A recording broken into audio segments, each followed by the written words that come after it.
How often do you catch yourself saying things like, I'll be back on it tomorrow, I'll start again Monday, I've been good all week, I am all or nothing? I used to say things like that as well. And then I realised that the people that get results, and I see this with the women that I work with, people who get results don't constantly get back on track. They don't have the narrative of being back on it because they're never actually off it. And that doesn't mean that they're perfect. That doesn't mean that they don't have a social life. It doesn't mean that they don't mess up, overeat, do something that you would deem to be bad.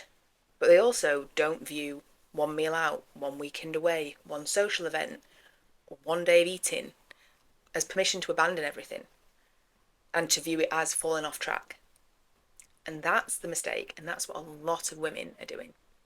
If you think about when you start again Monday you are super motivated, super disciplined. Everything is organised, prepped, ready. The same Tuesday, the same Wednesday, and Thursday things are starting to feel a little bit tough. And Friday you're still doing it, but it feels like you're hanging on. And the reason for that is there is a desire to see a result, to lose weight, to be smaller, to make up for the last time that you fell off track. So you are white knuckling your way through the week, but then the weekend arrives and there's more flexibility, less day-to-day structure, more food, social occasions. And suddenly all that discipline that you have been relying on, all that relentless holding on as tightly as you can, suddenly disappears. And it's not because you're weak, and it's not because there's something wrong with you, but because you are relying on motivation and restraint to get you through, not identity and habits. One of the biggest mindset shifts I had to make was to stop trying to be good, to stop trying to be perfect, to stop labeling everything I was doing as good or bad, as on plan, off plan. Because when you're so hyperfixated on being good, on trying to do the right thing, the best thing, do it perfectly, there's always the other side of that. So as soon as you do something that you deem to be on the other side of that, everything falls apart. You decide that you've then failed. If you're telling yourself all week you're being good, you're being good, you're being good, no, I can't have a biscuit, that's bad, and then you eat a biscuit, straight away your brain's going to be like, you failed. And if you failed, well, you may as well carry on. And that's how the cycle perpetuates. It's why a Friday night takeaway becomes a whole weekend of overeating. And it's why a whole weekend of overeating then becomes, I'll start again on Monday. And it's really interesting because you might be relating to this and thinking, I just have no discipline. I can tell you now, it's not a discipline problem. The women that I work with are highly disciplined. Successful careers, families, responsibilities, doing everything as well as they possibly can. It's not a discipline problem. It's trying to apply discipline to a set of rules and structure that just doesn't work. And it doesn't work for you. Trying to do everything perfectly, hit every calorie bang on, to not mess up, to not overeat, to never miss a workout, to always pick the healthiest choice.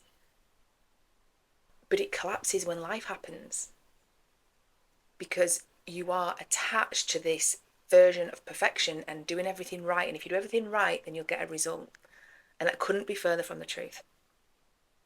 And this is where a huge shift happened for me. And I see it again with the women that I work with. So many people are outcome focused. And all those behaviors about being good and being perfect is driving to this outcome.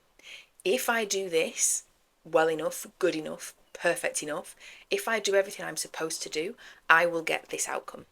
And there's nothing wrong with an outcome of, I want to lose 5 kilos, 10 kilos. I want to be able to fit in my clothes again. I want to lose weight ahead of my holiday. But it puts you into this, if I do this, I will achieve that result. and therefore strain away from what you think you need to do, in your head tells you that you're not then going to reach that outcome as soon as you deviate from that. Those outcomes aren't telling you how to live day to day. That is the outcome, and you think doing all these things is going to achieve that outcome. And it might do if you hold on, grit your teeth, and white knuckle it to get there. Like I say, you fall off, you slip up, it suddenly feels like that outcome is so much further away, and you feel like you have to start again. Or you can reach the outcome, and then what? There's no more motivation to reach that goal, so everything can fall off again. Instead, what we need to look at is, what does the woman do that achieves the outcome, that sustains the outcome? What does the woman do who is living that outcome? Not just how she got there.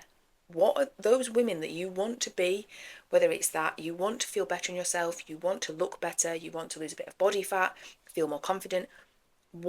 How are those women showing up? What are they doing day to day? What do they tell themselves? What habits do they have? What behaviours do they have? What is their identity?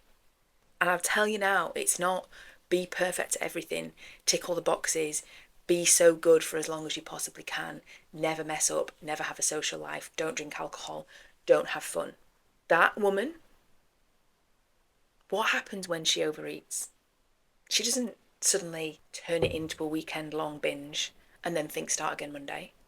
She catches herself. She adjusts at the next opportunity. The next choice is a better choice. It's more aligned.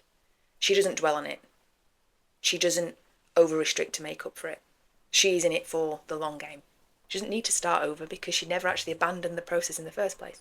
So before you think about starting again, before you tell yourself, this time it's going to be different, I am going to restrict my calories to this, I am going to be on it, I'm going to be all over it, I'm going to hit all my sessions, I'm going to hit all my steps, I'm going to do everything perfectly.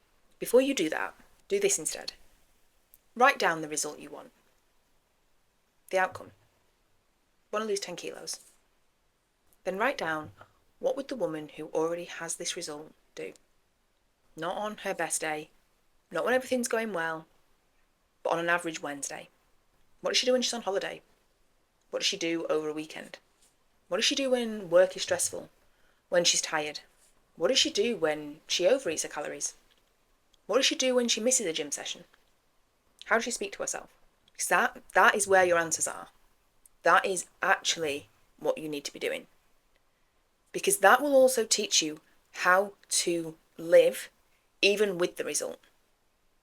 You can do everything you possibly can to get in the best shape of your life. But if you can't then sustain that because you don't know how to live with the result, then it's always going to be hard work. So what does realistic actually look like in getting that result?